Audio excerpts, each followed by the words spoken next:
and welcome to Brewing Brilliance, a podcast where we talk to academics from across the university who are involved with the Healthy Ageing and Chronic Conditions Research Institute. We will be speaking to researchers who are leading innovative interdisciplinary approaches to promote lifelong health, delivering improved interventions to manage chronic conditions more efficiently. These sessions are essentially opportunities for us within the Healthy Ageing and Chronic Conditions Research Institute to meet colleagues from across and beyond our faculty to foster knowledge sharing, collaboration and networking. Hello, my name is Adrienne Cleverly and today we are joined by Dr. Claire Hanley. Claire's research centres on modulating and measuring neuroactivity with a particular interest in plasticity and how our brains adapt and develop as part of the ageing process.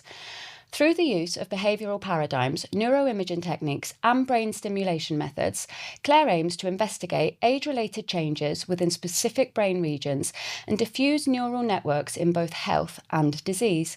Hello Claire, and thank you for joining us. Thank you for the introduction. It's a pretty impressive introduction. So can I first start by asking you, broadly speaking, what does this mean and how does it tie into healthy ageing? So where I position myself in terms of my research and my career focus is essentially using those techniques that you just mentioned to try and sustain cognition in later life. So aging's really obvious from the outside perspective in terms of greying hair, and we get a few more wrinkles as we get older. The brain and the neuroscience approaches to that is no exception. So as we age, we have atrophy or losses in grey matter, in white matter, and in neurochemicals in our brains as well. So that is essentially the very essence and the building blocks of age-related changes that we see. So we might think our memories might not be so great when we get older, or we might lose our ability to get rid of distracting things in our environment and just become that little bit slower. So we can trace that back effectively to the building blocks of our brains and to the neuroscience, things that are happening under the hood, if you want to call it that. So where I position myself with all the neuro imaging and the brain stimulation is trying to look at the brain and how we can improve function to then try to keep our cognition, our memory, our attention as wonderful as it can be, as it has been in our youth before we started noticing that things are beginning to change. So there's lots of various processes that happen, but our young adult brains are very different to our older adult brains, and the way that we structure processing of information that comes in from the environment. So when we're in our youth, in our prime, we have a process known as hemispheric specialization. So essentially we lateralize function, whether it's language, whether it's attention, to one side of our brains. And that helps us be as efficient and effective as possible in doing various tasks that involve those processes. That changes as we age. So we start to lose the resources, the neural resources that we need to rapidly and accurately respond to incoming stimuli in our environments.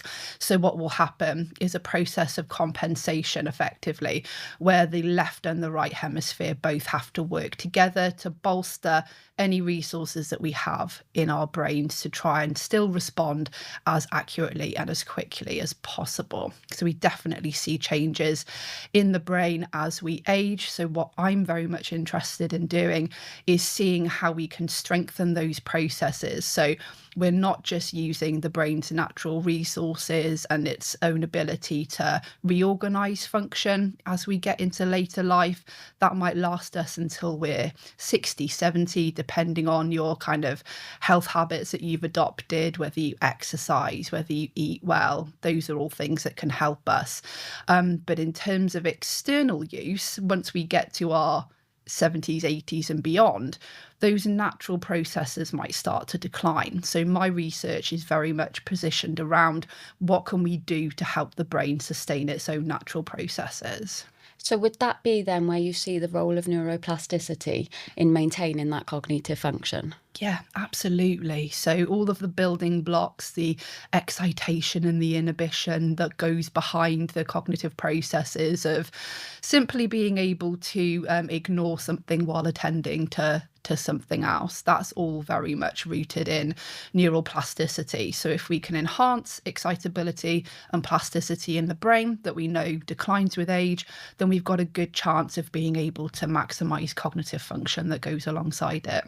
So can you give like an everyday example then of where something like that would be excited, if you will? So like, I don't know, every day we cross the road. Is there an example where you can talk around that for us? Yeah, absolutely. So that's a great function to mention. It's something that we take completely for granted in our everyday lives.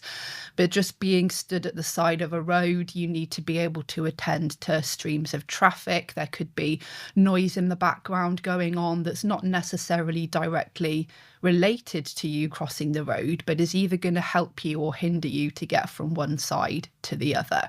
So that's all part and parcel of inhibitory or attentional control in the brain, where we need to be able to effectively get from one side to the other.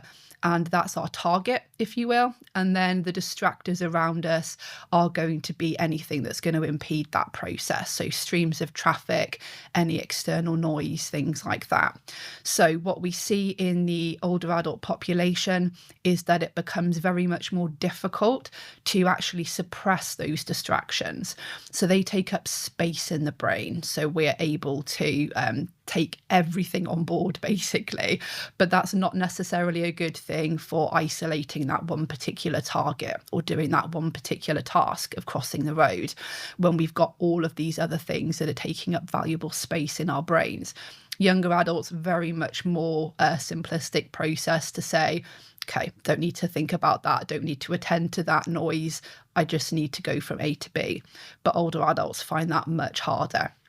So through a process of using something like non-invasive brain stimulation or transcranial direct current stimulation, TDCS, that I'm using as part of my research, it could be a feasibility that we can enhance these environmental experiences by being able to increase the amount of attentional control that older adults have.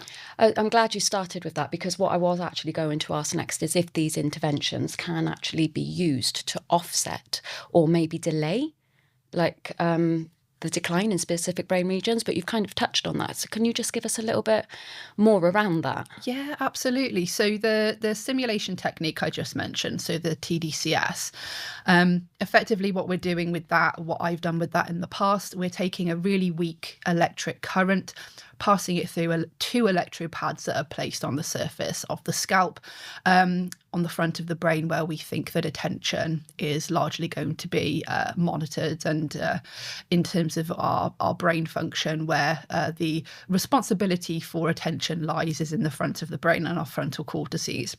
So we run the electrical stimulation through that, and we're talking teeny tiny amounts of current here. So you'd have to multiply that by 6,500 to be able to power a hairdryer or a microwave, for example. So really weak amounts of current. What you'd expect from that as a participant, for example, is just a mild tingly itching sensation. So it feels really annoying. You want to give it a good scratch, but it's nothing like what you might think in terms of electroconvulsive therapy with things like seizures and memory loss. So a really weak variation of electrical stimulation can change the way that our brains behave effectively in the areas where we've put the rubber electrode pads. So underneath the positive terminal, which is the anode, you'd expect an increase in cortical excitability, and then a decrease underneath the cathode or the negative terminal. So what we can do with that is try to increase activity in regions of the brain that we know are underactive, and conversely downregulate activity that's happening in brain regions that are overactive. So we get a nice homogeneous, harmonious balance between the two hemispheres, because as we age, we start to recruit both the left and the right hemisphere. It might be more helpful to try and make the brain respond in a more youth-like manner, if you will, in order to try and sustain what resources we have for as long as possible. So that's what we've done in terms of attentional control, which links into the crossing the road example that we've touched upon there. So in terms of the naturalistic element of our experiments. They are conducted in the lab, so we have computers in rooms with no windows, basically. So the opposite to being out in a busy street in an environment. But the task we use tries to tap into the kind of more naturalistic elements of the world. So we use a task that effectively gets you to attend between the left and the right hand side of the screen. Things are constantly changing and moving around. So it's not as if you have to focus on one thing and one thing only. You have to monitor the left side of the screen, the right side of the screen.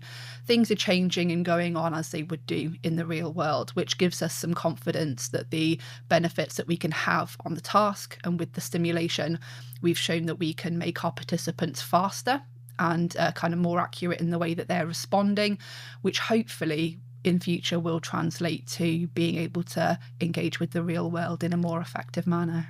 Apologies for this really silly question, but when you're trying to create that with the screen, as you said, and you've got the attention focused on the screen, are there anything in the background like noise or anything like that, or is it just the screen in a quiet room? We have our initial studies. We've run the task in a quiet room, so what we would regard as laboratory conditions. A PhD student of mine has run the same task with some environmental noise in the background.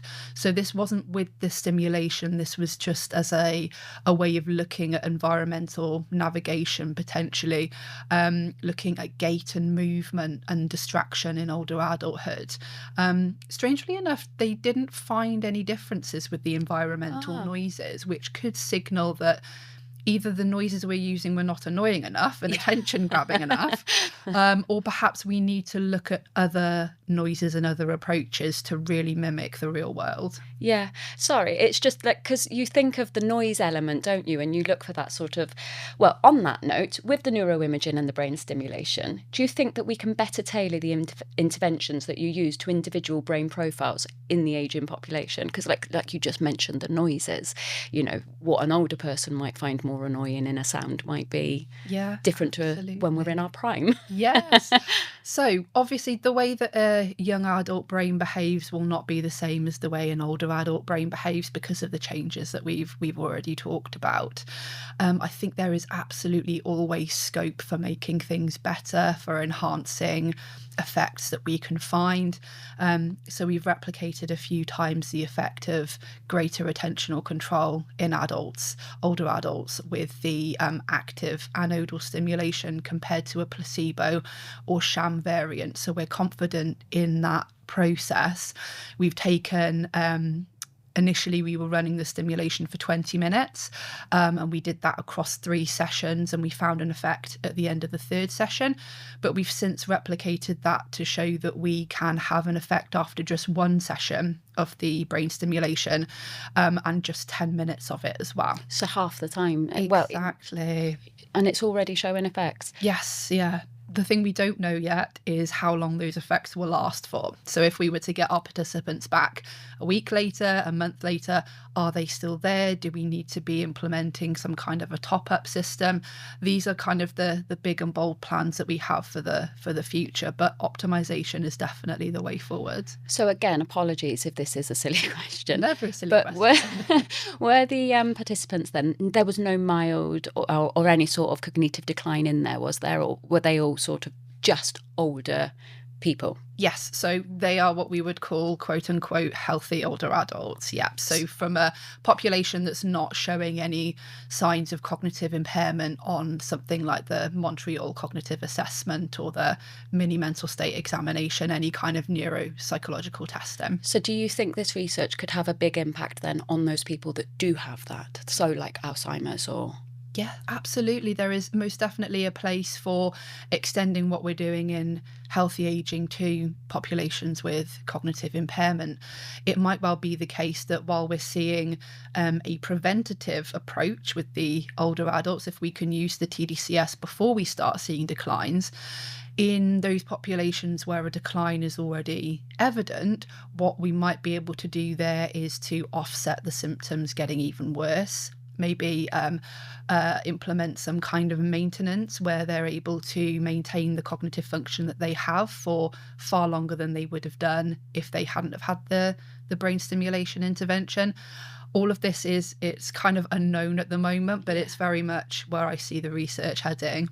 And very much in demand, isn't it? Because the ageing population is growing, isn't it? So there's just going to be more and more people that are getting diagnosed with things that you've already touched on. Absolutely. We're all living for longer, but I want to kind of add life to years, not just years to life. I love that. Yeah.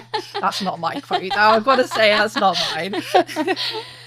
So do you know if there's been any significant differences in the neural network I can't speak now. I got all excited then with your quote, sorry, with the connectivity between younger and older adults and how these differences contribute to age-related cognitive decline? Yeah, so very much differences between younger and older adults. So going back to the hemispheric specialisation I mentioned, younger adults very much having effective and processes that go on in a single hemisphere, even the left or the right hemisphere, with our older adults adopting an approach of recruiting from both left and from right as well.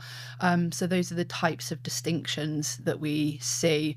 Those will play into stimulation effects very much so in terms of the type of stimulation that we would give an older adult is very different to that we would give a younger adult. So where there's more cerebrospinal fluid in the aging brain, it makes it harder for the electric current to get where it's going to, because it diffuses throughout the CSF, cerebrospinal fluid. So what we would have to do there is we make the stimulation a bit more intense for the older adults.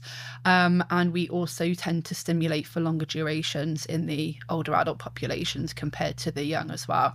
So that's essentially how the aging process and what's going on at the neural level can affect the aging process, but B, how it also impacts on our research design as well.